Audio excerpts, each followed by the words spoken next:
Havendo o número legal, declaro aberta a 17ª sessão ordinária. Neste 23 de maio do ano de 2023, sessão ordinária da Primeira Câmara Criminal do Egrégio Tribunal de Justiça do Estado do Ceará. Registrando a ausência do excelentíssimo senhor desembargador Francisco Carneiro Lima, que se encontra em gozo de licença. Em razão disso, seus processos, como relator, não poderão ser julgados. Cumprimento, inicialmente, as eminentes integrantes da Primeira Câmara Criminal, desembargadoras Lígia, Lira, Silvia, bem como também registro a presença, cumprimentando o Ministério Público, na pessoa do senhor Procurador de Justiça, Dr. Domingos Saves de Freitas Amorim, Defensoria Pública, na pessoa do Dr. Antônio Coelho, defensor público, também cumprimentando as senhoras e senhores advogados, destacando aqueles que farão sustentação oral durante esta sessão, bem como os demais causídicos que acompanham a realização deste ato. Nossa saudação também aos servidores da Casa, Força Pública, partes, estagiários, público em geral. Iniciamos a submissão do nosso trabalho para ser julgado, apresentando a ata da sessão ordinária do dia 16 de maio, última sessão. Podemos considerá-la aprovada ou alguma observação? Sem objeção. Declaro aprovada a referida ata. Temos alguns processos em sede de pedido de vista, mas não poderão ser julgados nesta sessão, porque se tratam de processos de relatoria do desembargador Carneiro, que, como já dito, encontra-se ausente por motivo justificado. Eu apenas vou especificar os números desses processos. O primeiro deles é o de número 623724, dígito 39.2023.8.06, sequência de 4 zeros. O segundo, 624522, dígito 97.2023.8.06, sequência de 4 zeros. O terceiro, de número 13613, dígito 47.2017.8.06.0035. Passaremos agora ao julgamento das ações constitucionais de habeas corpus, e eu proponho à Corte iniciarmos pela proclamação do resultado do julgamento dos habeas corpus, objeto de votação através do voto provisório, e, na sequência, também fazemos a mesma coisa com relação aos processos de pauta. Isso porque terei que me ausentar um pouco mais cedo, passando a presidência à desembargadora Lígia, para que não haja prejuízo em relação ao julgamento dos processos. Considerando que hoje nós só temos 2 sustentações orais, na sequência da proclamação desses resultados, passaremos às sustentações, uma em habeas corpus e uma em processo de pauta. Estão de acordo? Alguma objeção? Pois não. Então, passarei a proclamar o resultado dos julgamentos dos processos de habeas corpus, identificando o item do processo e o resultado final. Destacando que o pedido de sustentação é apenas em relação ao item 13 do relatório. Item 1, unanimidade, denegado. 2, unanimidade, denegado. 3, unanimidade, parcialmente conhecido e denegado. 4, unanimidade, parcialmente conhecido e concedido com aplicação de cautelares do artigo 319, incisos 1, 4 e 9 do CPP. 5, unanimidade, não conhecido. 6, unanimidade, denegado. 7, unanimidade, denegado. 8, unanimidade, denegado. 9, unanimidade, denegado. 10, unanimidade, denegado. 11, unanimidade, denegado. 12, unanimidade, parcialmente conhecido e denegado. 14, unanimidade, denegado. 15, unanimidade, denegado. 16, unanimidade, denegado. 17, unanimidade, não conhecido. 18, unanimidade, parcialmente conhecido e denegado. 19, unanimidade, denegado. 20, unanimidade, denegado. 21, unanimidade, parcialmente conhecido e denegado. 22, unanimidade, denegado. 23, unanimidade, denegado. 24, unanimidade, denegado. 25, unanimidade, parcialmente conhecido e denegado. 26, unanimidade, não conhecido. 27, unanimidade, concedido. 28, unanimidade, denegado. 29, unanimidade, denegado. 30, unanimidade, denegado. 31, unanimidade, parcialmente conhecido e denegado. 32, unanimidade, concedido. 33, unanimidade, denegado. 34, unanimidade, denegado. 35, unanimidade, denegado. 36, por unanimidade, parcialmente conhecido e denegado. Passarei agora a proclamar os resultados dos processos de pauta, excetuando o item 20, que será objeto de julgamento mediante sustentação oral. Aliás, antes dos processos de pauta, conflitos de competência, né? Item 1 dos conflitos, unanimidade competente o juízo da 4ª vara do júri, julgando embargos de declaração. Item 1 dos embargos, unanimidade rejeitados. 2, unanimidade rejeitados. 3, unanimidade rejeitados. Pauta número 16/2023, SAGE Digital. Os processos dessa pauta, dos itens 1 a 3, têm o seu julgamento adiado porque são de relatoria do eminente desembargador Francisco Carneiro Lima. Aliás, perdão, de 1 a 7. De 1 a 7. Todos de relatoria do eminente desembargador Carneiro Lima.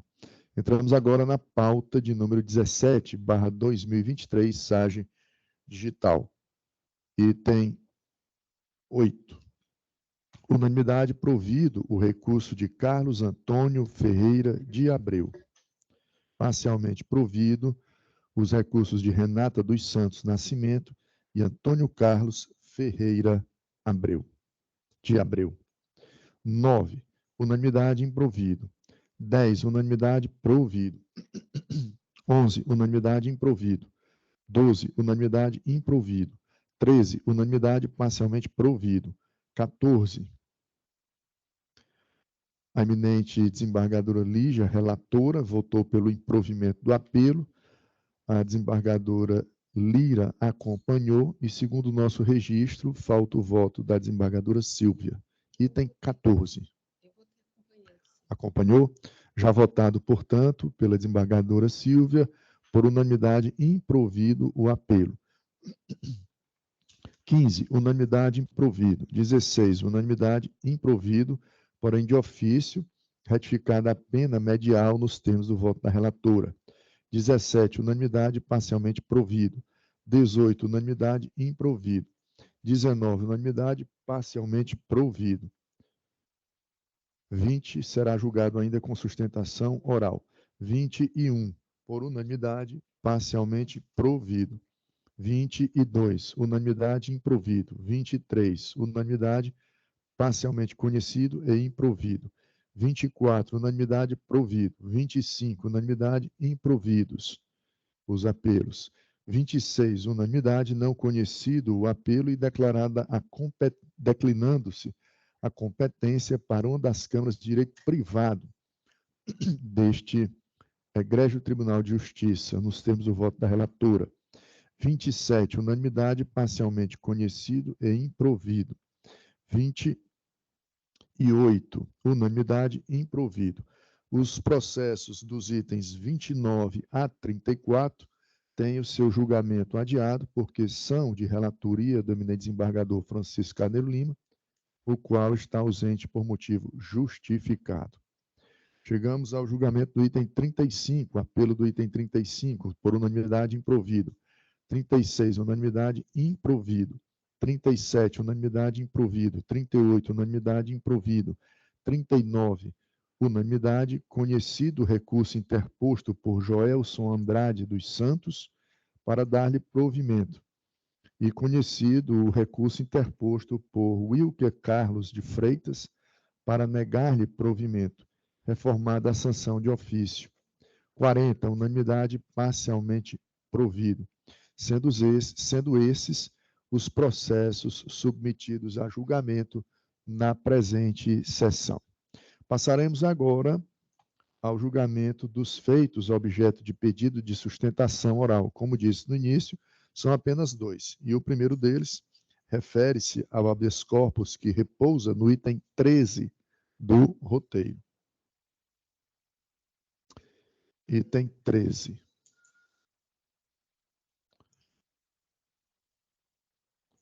Trata-se do habeas corpus de número 620209, dígito 93.2023.8.06, ponto sequência de 4 zeros. Impetrante Bruno Diógenes Sales de Souza, paciente AJ dos SL, impetrado juiz de direito da Vara Única da Comarca de Jucás, sob relatoria da eminente desembargadora Lira Ramos de Oliveira, a quem concedo a palavra. Excelência, gostaria de perguntar se as partes se dispensam a leitura do relatório. Pois não. Me reporto a Sua Excelência, o doutor advogado Bruno Diógenes Sales de Souza, e ao Ministério Público, igualmente, para saber se estão de acordo com a dispensa da leitura do relatório, haja vista tratar-se de processo já votado através do voto provisório e, portanto, de conhecimento da turma julgadora. Sem qualquer objeção. Nenhuma objeção. Ministério Público também nenhuma objeção. Pois não. Então, já passamos à sustentação oral e, nesse instante, concedo a palavra à Sua Excelência, o doutor Bruno Diógenes Sales de Souza, para apresentar suas razões em sustentação oral pelo tempo regimental de 15 minutos. Obrigado pela palavra, Excelência. Queria erguer meus cumprimentos a todos os desembargadores aqui presentes, a pessoa do presidente, o senhor Mário Parente, os demais desembargadora Lídia Andrade, Líria Ramos, Francisco Carneiro e desembargadora Silvio Soares. Queria também erguer meus cumprimentos ao procurador do Estado, satisfação poder dividir essa oportunidade com Vossa Excelência. Queria cumprimentar os serventuários da casa, do tribunal, que são de suma importância para o bom atuar dessa carruagem. Cumprimentar também meus colegas advogadas que estão aqui em busca do melhor para os seus jurisdicionados. Pois bem, Excelência, trata-se de ordem de habeas corpus impetrada em favor do paciente Antônio José dos Santos Lima, em suposto flagrante, que foi preso em suposto flagrante no crime previsto no artigo 213. Pois bem, esse processo, na linha da defesa, já vem sendo maculado por inúmeras irregularidades, né? Mas a irregularidade, nesse humilde entender, a mais gritante é o encarceramento do paciente. Pois bem, no primeiro momento, né, foi decretada essa preventiva sobre a égide do perigo real em face da vítima. Então, sua sobrinha.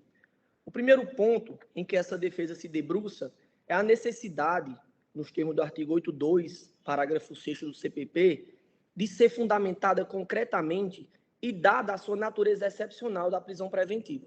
Ou seja, sua decretação, seu reconhecimento, a necessidade do seu reconhecimento se dá em última situação.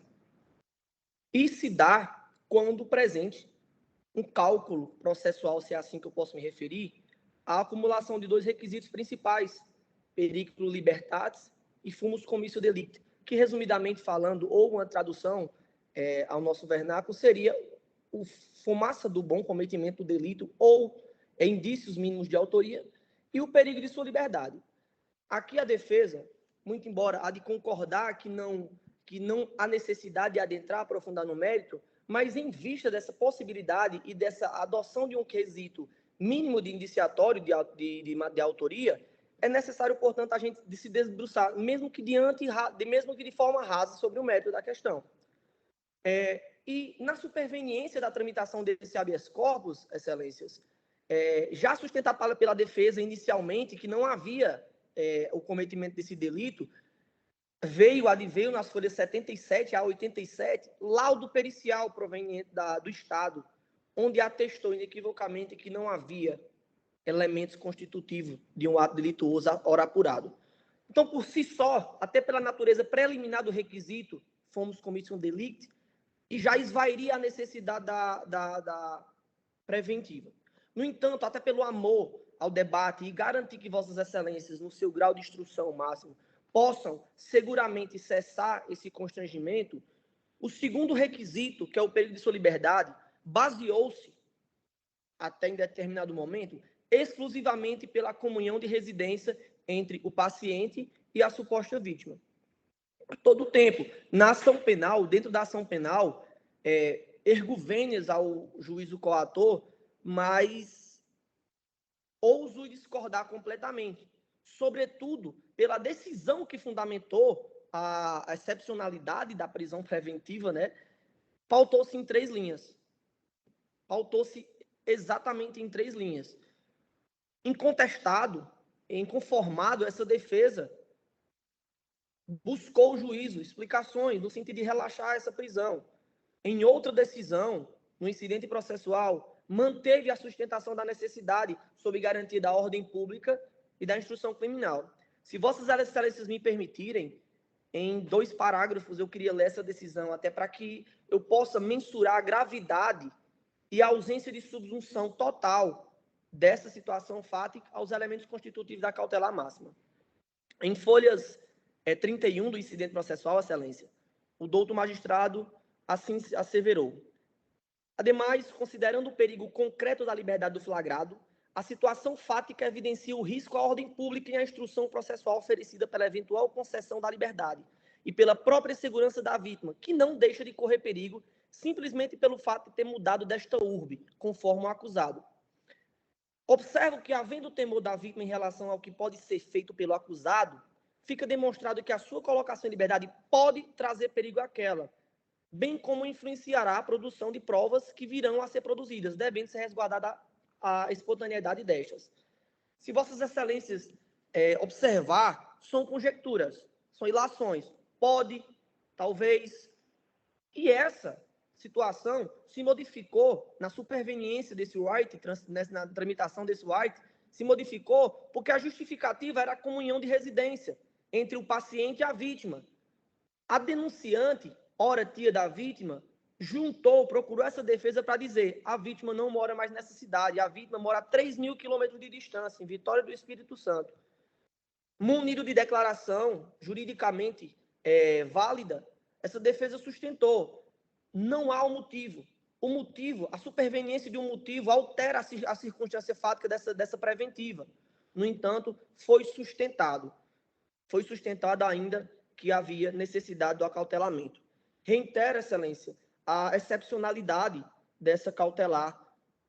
Existe uma confusão, elevo os meus respeitos a todos o judiciário, entendo o avolumado carga processual que todas essas varas recebem, mas o olhar sobre a prisão tem que trazer essa sensibilidade humana, sobretudo em face do princípio da não culpabilidade ou presunção de inocência. Possa ser que seja um culpado, um algoz, sim, mas possa ser que exista também um inocente preso. Sobretudo quando o laudo do próprio Estado traz em si a afirmação dizendo: não há indícios, não houve. Por si só, esse elemento primário da requisição da cautelar já se esvairia a necessidade dessa cautelar máxima. No entanto, como uma forma de assegurar vossas excelências, a defesa traz outros elementos aos autos, dizendo: o motivo erguido pelo juízo coautor já não existe mais. Já não existe essa notoriedade de possível risco erguido pelo magistrado.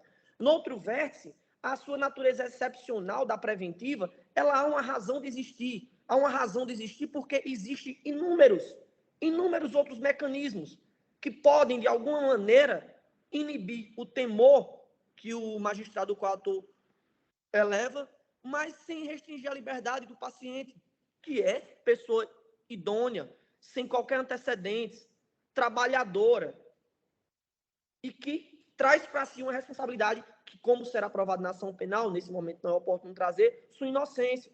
Mas até então ele é inocente. Processualmente falando, ele é inocente. Mas está sendo, obviamente, tratado com essas presunções, com essas circunstâncias atípicas e não subsumidas às necessidades da cautela máxima, está sendo tratado como condenado prévio. Então, isso muito me assusta, Excelência, porque os dois requisitos que seriam necessários ser preenchidos cumulativamente, absolutamente nenhum foi preenchido. Absolutamente nenhum foi preenchido. O laudo de folha 77 e 87, precisamente nas folhas 79, fala, a perita fala, não há indícios, não há evidências. Pautado em quê? Esse elemento indiciatório pode subsistir nos autos.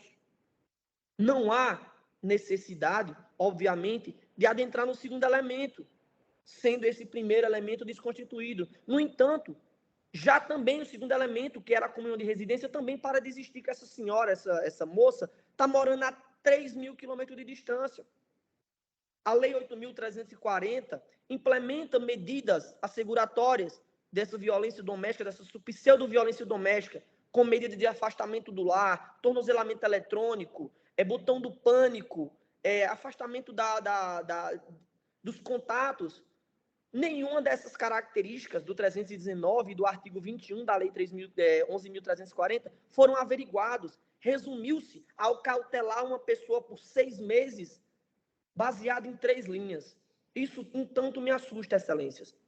Então, de forma sintética, se assim podemos sintetizar, até com certo nível de respeito ao paciente, esse remédio constitucional foi impetrado no intuito de cessar um evidente, um latente constrangimento ilegal, um latente injusto processual. Sob nenhuma hipótese, sob nenhuma ótica, conseguiríamos enxergar o preenchimento, mesmo que raso, dos requisitos da preventiva. Diante dessa circunstância e confiando no saber e na justiça de vossas excelências, essa defesa pugna imediatamente, pugna amorosamente por uma análise mais aprofundada, um olhar mais humano, um olhar mais constitucional sobre essa situação. E roga que seja cessado imediatamente esse injusto e dê-lhe a liberdade a quem merece sua liberdade. Aqui a defesa encerra, Excelência. Pois não. Concedo a palavra nesse instante a Sua Excelência, o doutor Procurador de Justiça, Domingos Sávios de Freitas Amorim, para igualmente apresentar suas razões em sustentação oral pelo tempo regimental de 15 minutos. Muito obrigado, senhor presidente. Saúde, Vossa Excelência. Cumprimento as demais integrantes desta egrégia Câmara Criminal, no caso, desembargadora Lígia, desembargadora Lira, desembargadora Silvia. Cumprimento o nobre representante da Defensoria Pública, doutor Antônio Coelho.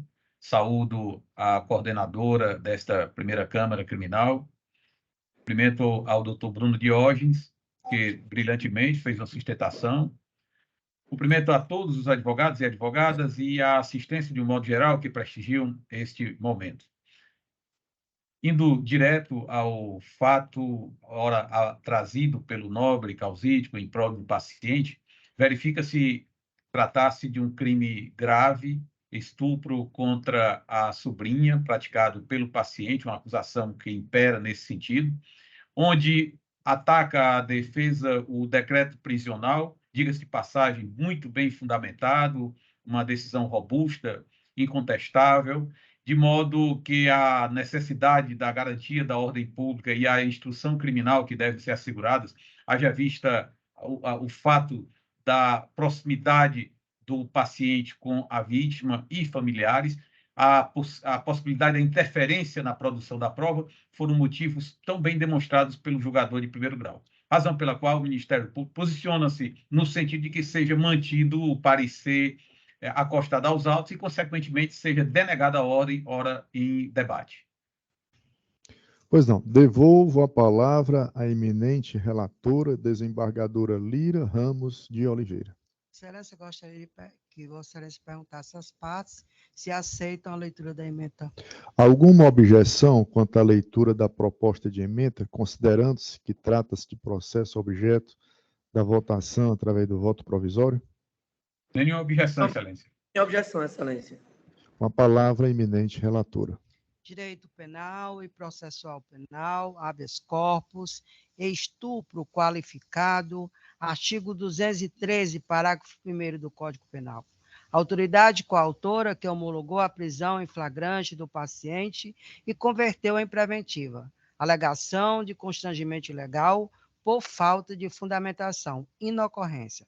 Requisitos adequadamente evidenciados pelo magistrado no caso concreto. Garantia da ordem pública, probabilidade de reiteração delitiva, vítima sobrinha do paciente, medidas cautelares diversas da prisão que se mostram insuficientes. Precedentes, parecer da Procuradoria-Geral de Justiça pelo conhecimento e denegação da ordem de habeas corpus. O writ conhecido e denegado. 1.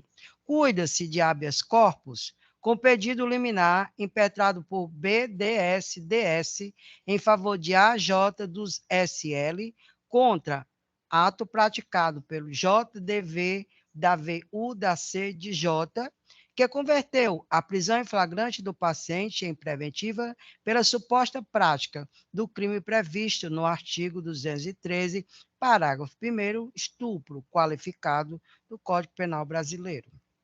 Número 2. O habeas corpus é garantia constitucional que tem por fim restaurar o direito fundamental de locomoção, tolhido ou ameaçado com base em legalidade ou abuso de poder, conforme esculpido na Constituição Federal, artigo 5º, inciso 68. A nível infraconstitucional, dispõe o artigo 647 do Código de Processo Penal, que eu peço licença para não ler.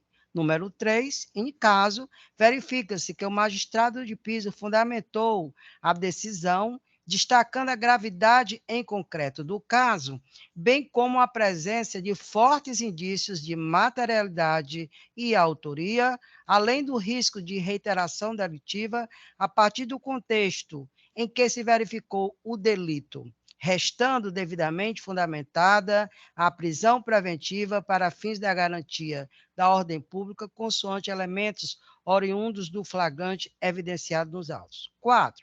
Salientes, consoante análise dos autos, que 1. A vítima seria sobrinha do flagranteado, ora paciente, residindo no mesmo local. 2. Segundo o relato da vítima, houve outros estupros em momentos anteriores, demonstrando uma reiteração de conduta. E 3, temor da vítima em relação à soltura do acusado, evidenciando risco concreto à vítima, bem quanto à produção de provas. Ponto 5. Ao contrário do que alega a impetrante, não se verifica neste momento nenhum constrangimento ilegal, tendo o magistrado de piso fundamentado sua decisão de acordo com as exigências previstas no artigo 93.9 da Constituição Federal e nos artigos 282, parágrafo 6º, 315 do CPP, com a redação dada pela Lei 13.649. 6. Ademais, restando evidenciado a indispensabilidade da medida cautelar extrema, tem-se como decorrência lógica a inaplicabilidade das medidas cautelares diversas da prisão, nos termos do artigo 319 do Código de Processo Penal, eis que, além de existir motivação satisfatória a amparar a segregação preventiva, a utilização de tais medidas não seria apropriada e suficiente para sobrestar o comportamento ilícito do acusado. 7. Dessa forma, verificando-se a presença dos fundamentos autorizadores da manutenção da prisão preventiva, bem como a insuficiência de outras medidas cautelares diversas da prisão, resta denegar a presente ordem de habeas corpus em consonância com o parecer ministerial. 8. Ordem conhecida e denegada. É como voto, Excelência. Pois não. Colho o voto da eminente desembargadora Silvia Soares de Sanóbrega. Meu voto é no sentido de acompanhar a relatora. Eu ratifico, nesse momento, o voto provisório exarado, também me acostando ao entendimento da eminente relatora, mas gostaria de frisar que a decisão da autoridade coatora que determinou a preventiva está, a meu ver, devidamente fundamentada, né? Não me parece uma fundamentação rasa, pelo contrário, bem analisou o caso concreto. E aqui, desembargadora Lira, relatora, se me permite, só ler um pequeno trecho daquela decisão para demonstrar o esmero e a fundamentação a que o juiz, né, chegou para determinar a preventiva. Disse lá Sua Excelência, aspas, no outro giro, no tocante ao perigo concreto da liberdade do flagrado, a situação fática evidencia o risco à ordem pública e à instrução processual, oferecido pela eventual concessão da liberdade pela própria segurança da vítima, em razão do custodiado e da vítima residirem no mesmo local, bem como a gravidade do delito praticado. Observo também que, segundo o relato da vítima, houve outros estupros em momentos anteriores, demonstrando uma reiteração de conduta, o que, inclusive, pode vir a levar a uma exasperação da pena pela continuidade delitiva. Além disso, observo que há temor da vítima em relação ao que pode ser feito pelo acusado, o que demonstra que a sua colocação em liberdade pode trazer perigo à sua pessoa, bem como influenciar na produção das provas que virão a ser produzidas, devendo ser resguardada a espontaneidade desta. E aí fecho aspas a citação que gostaria de fazer. Então, sob meu crivo, né, encontra-se aqui devidamente embasada na lei a decisão judicial. O fato de a vítima encontrar-se atualmente a uma distância de 3.000 quilômetros da pessoa do acusado, me parece que esse é um fato, esse é um fato circunstancial, né? Amanhã pode não se confirmar, e mesmo havendo essa distância, né, no mundo globalizado em que vivemos, né, as distâncias podem ser facilmente vencidas. Então, não me parece um argumento suficientemente forte para desbancar essa fundamentação judicial. Por essas razões, fui levado e ainda sou levado a acompanhar o entendimento da eminente relatora. Bom, com essas considerações, proclamo o resultado. A primeira Câmara Criminal, por unanimidade, denegou a ordem. Próximo processo refere-se a processo de pauta, apelação, constante no item 20 do roteiro. Item 20.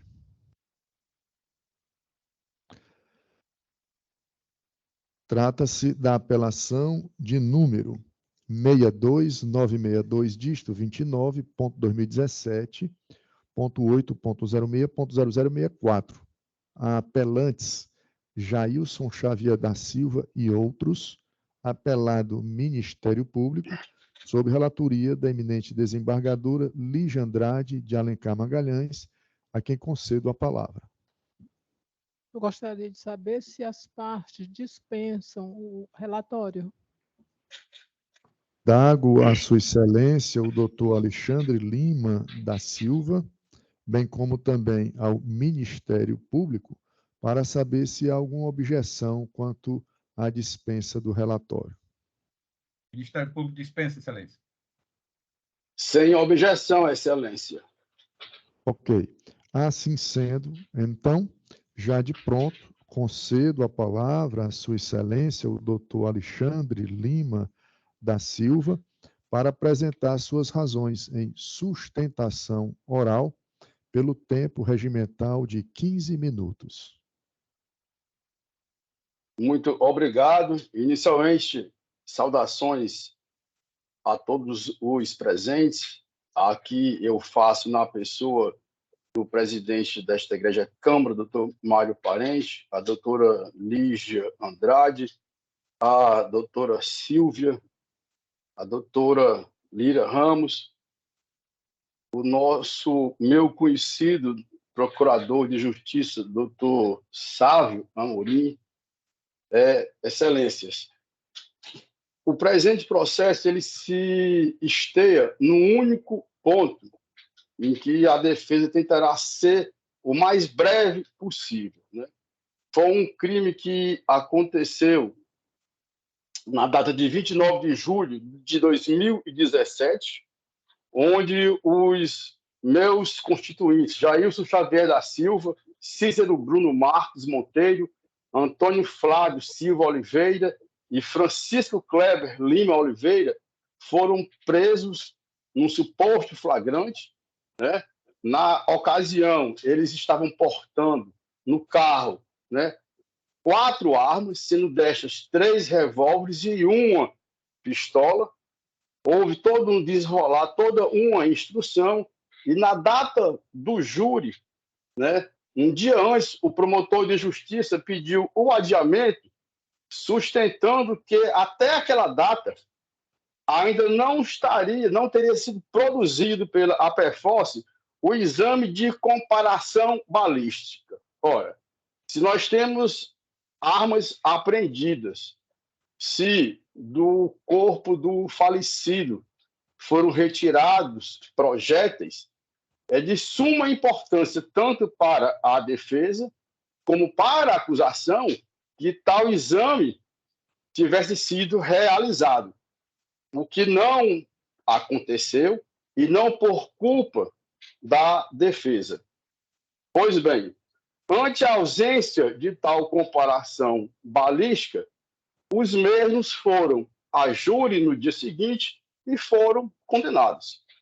A defesa estreou todo o seu trabalho argumentando que, em nome do princípio do devido processo legal, a presunção de inocência, bem como o que já está insertado no CPP, artigo 158, que nos crimes que deixarem vestígios, nem a confissão suprirá a realização de tal exame, que foi solicitado, através da presente apelação, a anulação da realização do tribunal do júri, não para absolver os 4 condenados, e sim para ser dado uma oportunidade da realização do referido exame, né, ofertando, então, para estes o devido processo legal,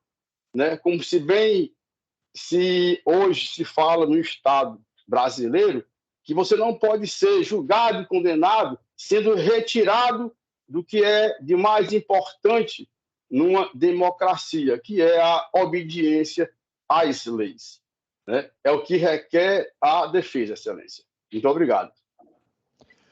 Pois não, concedo a palavra ao Ministério Público por igual tempo regimental. Muito obrigado, Excelência. Observando a fala do nobre causídico, tem-se que a matéria trazida, o argumento trazido, ele encontra-se descalço de motivação plausível, no caso, a arguição no momento adequado, que seria no momento da sessão do Tribunal do Júri, e, por consequência, ficasse consignado em ata. Fato que não aconteceu, o que enseja na preclusão da matéria ora trazida. No mais, a decisão proferida pelo egrégio Conselho de Sentença encontra-se acertada, por conta de que foi respaldada no acervo probatório produzido durante a instrução probatória, de tal modo que o Ministério Público se manifesta no sentido de que seja improvido o apelo e, por consequência, seja mantida integralmente a decisão de primeiro grau, Excelência. Devolvo a palavra à eminente relatora. Gostaria de saber se as partes se contentam só com a proposta de ementa. Alguma objeção com relação à dispensa da leitura do voto, haja vista tratar-se de processo objeto da votação através do voto provisório, e aí seria feita apenas a leitura da proposta de ementa? Nenhuma objeção, Excelência. Excelência, pela ordem, por favor, só para esclarecer um ponto que foi tocado pelo Ministério Público, que eu acho que é de suma importância, se me for permitido, e com respeito à sua observação. Doutor, é porque a manifestação de cada um dos senhores, né, uma vez esgotada, deveremos então passar a palavra à relatora, a não ser que se tratasse de um fato ocorrido nesse momento, né, seria uma chamada questão de ordem, mas não sendo... Foi nesse exato momento, Excelência. Não, mas qual foi o fato novo que aconteceu? Não, o doutor falou que o fato não foi estar descalço, né, de direito, porque não teria sido... do Ministério Público, doutor. Aí, por favor, me dê licença. Sob a ótica da interpretação jurídica, da análise jurídica do Ministério Público, o doutor Sávio defendeu a sua posição. Não obstante o senhor possa discordar, mas é a posição do Ministério Público. Então, não cabe nós darmos a palavra a uma réplica. Em relação a isso. Não. Tudo bem, que tem a sentença. Ok. Com a palavra a eminente relatora para a leitura da proposta de ementa, dado que foi respeitado para a defesa e o Ministério Público, pelo tempo regimental, o tempo necessário para exposição de suas teses. Apelação criminal, penal e processo penal, tribunal do júri, homicídio qualificado, receptação, falsa identidade, preliminares, reconhecimento de ofício da prescrição da pretensão punitiva do crime de receptação, artigo 180 do Código Penal, em relação ao réu Antônio Flávio Silva Oliveira. 2. Nulidade por inépcia da denúncia. Descabimento, matéria superada pela prolação da sentença. Precedente do STJ e do TJCE, exordial que satisfaz os requisitos do artigo 41 do Código de Processo Penal. 3. Violação ao princípio da ampla defesa, nulidade suscitada a destempo, preclusão temporal, preliminares rejeitada, mérito, pedido de anulação do julgamento por decisão manifestamente contrária à prova dos autos, inocorrência. Versão acolhida pelos jurados, amparada no robusto arcabouço probatório. Dosimetria, correção de ofício de erro material, fixação da pena de reclusão, quando o tipo penal prevê a de detenção ao crime de falsa identificação. Adequação. No concurso de crime, reconhecimento de ofício da atenuante da menoridade relativa ao réu Antônio Flávio Silva Oliveira, pena redimensionada, recurso conhecido e desprovido. 1.1. Prescrição retroativa. Necessário reconhecer, em sede preliminar, a extinção da punibilidade do réu Antônio Flávio Silva Oliveira pela ocorrência do fenômeno da prescrição da pretensão punitiva relativa ao crime previsto no artigo 180 do Código Penal, tendo em conta que a prescrição se regula pela pena concretizada na sentença. Quando não há recurso da acusação, artigo 110, parágrafo 1º do Código Penal Brasileiro, como se verifica no caso em tela. 1.2. O réu Antônio Flávio Silva Oliveira foi fixada a pena de 1 ano de reclusão pela prática do delito de receptação.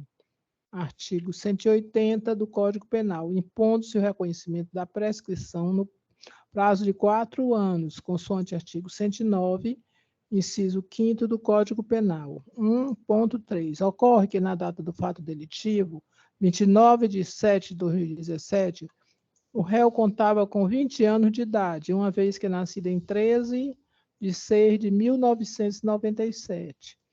Folha 138. Condições que reduzem o prazo prescricional à metade.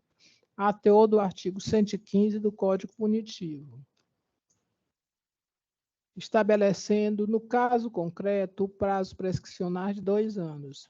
1.4. Entre a decisão de pronúncia e a publicação da sentença condenatória 7/4/2022, Transcorreram mais de 2 anos e 9 meses, sucedendo-se o fenômeno da prescrição na modalidade retroativa, em conformidade com os artigos 107, inciso 4, combinado com o artigo 109, inciso 5 e 115 do Código Penal.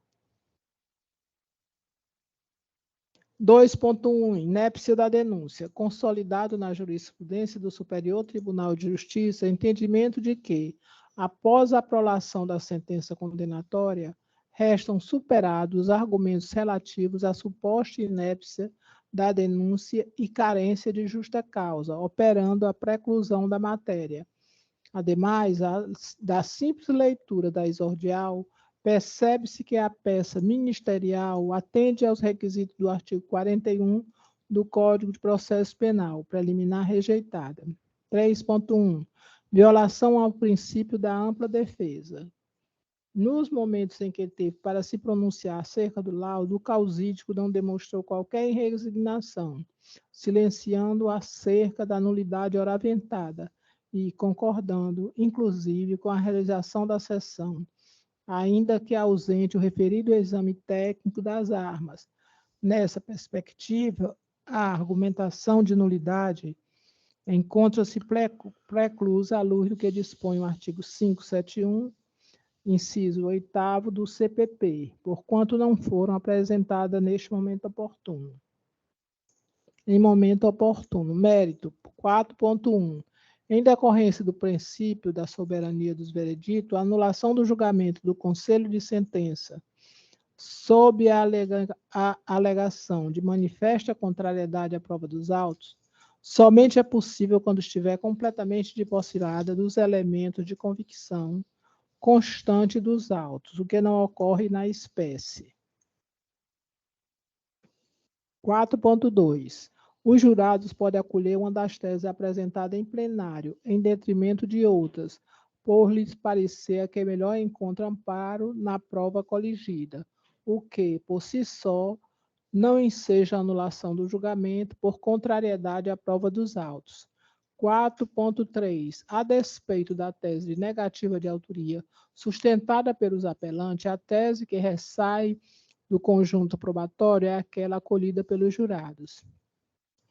4.4. Necessária a correção de ofício de erro material constante da sentença, pois aplicada ao crime de falsa identificação, a pena de reclusão quando o tipo penal prevê a de detenção, salientando que, apesar do equívoco, o cálculo 12 metros foi corretamente definido. 4.5. Mostra-se imprescindível o reconhecimento da atenuante da menoridade relativa em favor do réu Antônio Flávio Silva Oliveira, posto que, à época do crime, o recorrente contava com a idade inferior a 21 anos. Destaque, reconheço de ofício a incidência da atenuante do artigo 65, inciso 1 do Código Penal, conduzindo à redução da pena intermediária para 12 anos de reclusão, reprimenda convertida em definitiva ante a ausência de causa majorante e minorante, na terceira fase do apurado dosimétrico. 4.6. Destaque, a exceção de erro material na imposição da reclusão ao crime de falta de identificação e do necessário reconhecimento da atenuante da menoridade, esta em favor ao réu Antônio Flávio Silva Oliveira, a análise dosimétrica da pena ora apreciada atendeu amplamente às imposições legais pertinentes, especialmente aos primados da razoabilidade e da proporcionalidade, não se evidenciando violação ao princípio da motivação das decisões judiciais, artigo 93, inciso 9 da Constituição Federal, nem às disposições do artigo 59 e 68 do Código Penal. Recursos conhecidos e desprovidos. É como voto. Colho o voto da eminente desembargadora Lira Ramos de Oliveira. Ratifico o voto provisório, acompanhando a relatora. Como voto a eminente desembargadora Silvia Soares de Sanóbrega. Eu também ratifico o voto provisório. Proclamo o resultado. A primeira Câmara Criminal, por unanimidade de votos, julgou improvidos os apelos. Com o julgamento deste processo, já tendo sido proclamado o resultado dos demais, não há mais qualquer feito submetido a julgamento nesta sessão. Antes do encerramento, eu indago das eminentes pares se há algum registro a fazer. Sem registros. Muito bem. Desejando uma boa tarde a todos e que fiquem em paz. Declaro encerrada a presente sessão, não sem antes que a doutora Cíntia nos informe aqui quantos feitos efetivamente julgados em 49 minutos de sessão. 67 processos julgados. Muito bem, agradecendo a presença de todos, declaro encerrada a sessão. Muito obrigado, boa tarde. Até a próxima, sexta-feira. Boa tarde.